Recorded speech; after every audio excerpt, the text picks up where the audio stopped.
This is Jim Sawyer for capitalismandcrisis.org.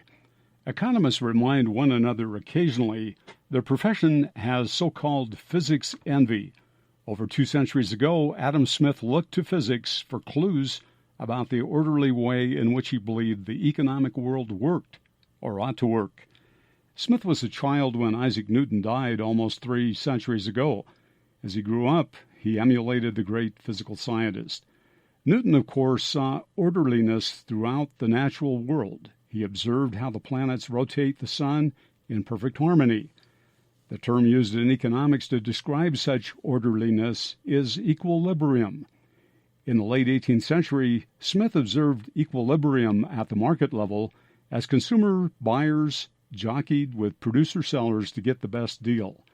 If the quantity demanded happened to equal the quantity supplied, then market price could be expected to remain stable so long as market fundamentals remained unchanged. Even beyond a single market, equilibrium has meaning applied to an entire economy.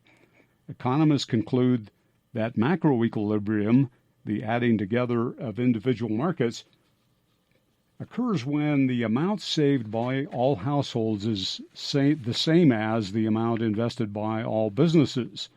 Saving is a passive act. It is what is left over from income not otherwise used by households for consumption. Investment, on the other hand, is active. The way Adam Smith viewed it, the farmer entrepreneur of his day may rent land and borrow seed from an economically passive landlord. Alone, the landlord does not create new wealth and therefore does not contribute to growing the economy. Smith's farmer entrepreneur does create wealth, however. He is not economically passive, but instead works with uncharacteristic skill and industry to create an economic reward for himself called profit. It is the residual claim by the entrepreneur following repayment of what the landlord is owed. Now we see laissez-faire ideologically. Fundamentally, it is the belief anything impeding the entrepreneur, such as government-imposed taxes or regulations, is bad because it frustrates orderliness with all sorts of bad consequences. Of course, laissez-faire doesn't say how an actual economy can right itself when its ideological prescriptions are followed and crack-up occurs anyway. During the Great Depression, wealth shrank drastically in the face of protracted disequilibrium. Contemporary laissez-faire advocates or fundamentalists don't say much of value either about the rolling economic crack-up ongoing at the moment. Neither do they face reality in their diagnosis about what caused the Great Recession. Instead, they continue with same old, same old.